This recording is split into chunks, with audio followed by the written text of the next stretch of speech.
महाभारत का युद्ध हर दिन नए मोड़ ले रहा था।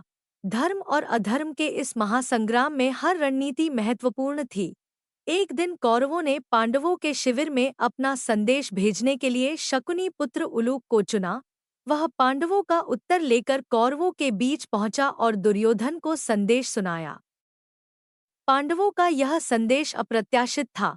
उलूक ने कहा, पांडवों का कहना है कि यह युद्ध धर्म के लिए है और धर्म की जीत सुनिश्चित है। शिखंडी का कहना है कि उसका इस युद्ध में केवल एक ही उद्देश्य है, भीष्म पितामह का वध करना। दुर्योधन इस संदेश को सुनकर ठहाका लगाकर हंसा। उसने व्यंग्य करते हुए कहा, शिखंडी वह तो नाम मात्र का योद्धा है। भीष्म पितामह जैसे अद्वितीय योद्धा को भला वह कैसे हरा सकता है। दुर्योधन की यह बात सुनकर पास बैठे भीष्म पितामह गंभीर हो गए। उन्होंने शांत स्वर में कहा, दुर्योधन, तुम शिखंडी को हल्के में ले रहे हो। तुम नहीं जानते कि उसका इतिहास कितना जटिल और अद्भुत है। दुर्योधन ने यह सुनकर चौंकते हुए पूछा, पितामह, कृपया शिखंडी का पूरा वृतांत सुनाएं। आखिर वह ऐसा क्यों कहता है? उसका भीष्म से क्या संबंध है? भीष्म पितामह ने अपनी कथा आरंभ की।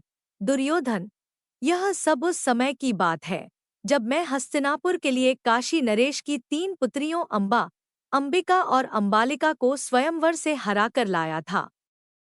भीष्म ने अंबिका और अंबालिका का विवाह अपने छोटे भाई विचित्रवीर्य से कर दिया, लेकिन अंबा ने कहा, मैं किसी और से प्रेम करती हूँ, मुझे अपने प्रेमी के पास लौटने दो। भीष्म ने उसकी बात मान ली, लेकिन जब अंबा अपने प्रेमी के पास पहुंची तो उसने उसे स्वीकार करने से इनकार कर दिया। अंबा ने स्वयं को अपमानित और ठगा हुआ महसूस किया। उसने अपने अपमान का कारण भीष्म को ठहराया और प्रतिशोध लेने का निर्णय किया। अंबा ने तपस्या का मार्ग चुना। उसने वर्षों तक कठोर तपस्या की और अंततः भगवान शंकर को प्रसन्न किया। जब शंकर ने उसे वरदान मांगने को कहा तो उसने कहा, मैं भीष्म से प्रतिशोध लेना चाहती हूँ, उनकी मृत्यु का कारण बनना चाहती हूँ। भगवान शंकर ने कहा, तुम्हारी इच्छा पूरी होगी, तुम भीष्म के वध का कारण बनोगी, लेकिन इसके लिए तुम्हें एक और जन्म लेना होगा। अंबा ने यह सुनते ही अग्नि में प्रवेश कर अपना जीवन समाप्त कर लिया।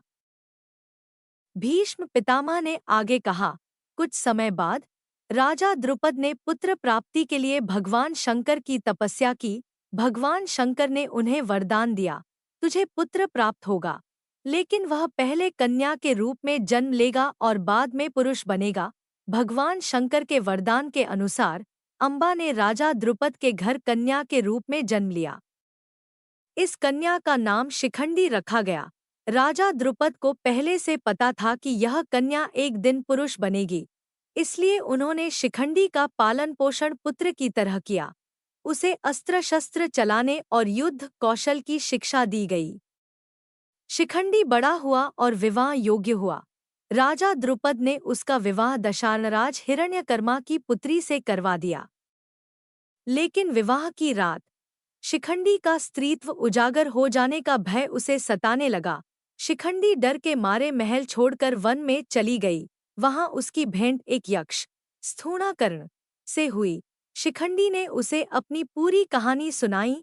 स्थूणाकर्ण को उस पर दया आ गई और उसने कहा, मैं सीमित समय के लिए अपना पुरुषत्व तुम्हें दे दूंगा, तुम निश्चिंत होकर अपने महल लौट जाओ। शिखंडी स्थूणाकर्ण का पुरुषत्व लेकर महल लौट आई। इस घटना के बाद उसका जीवन सामान्य हो गया। भीष्म पितामह ने कहा, कुछ समय बाद यक्षराज कुबेर उस वन में आए। उन्होंने स्थूणाकर्ण को स्त्री के रूप में देखा और क्रोधित हो गए।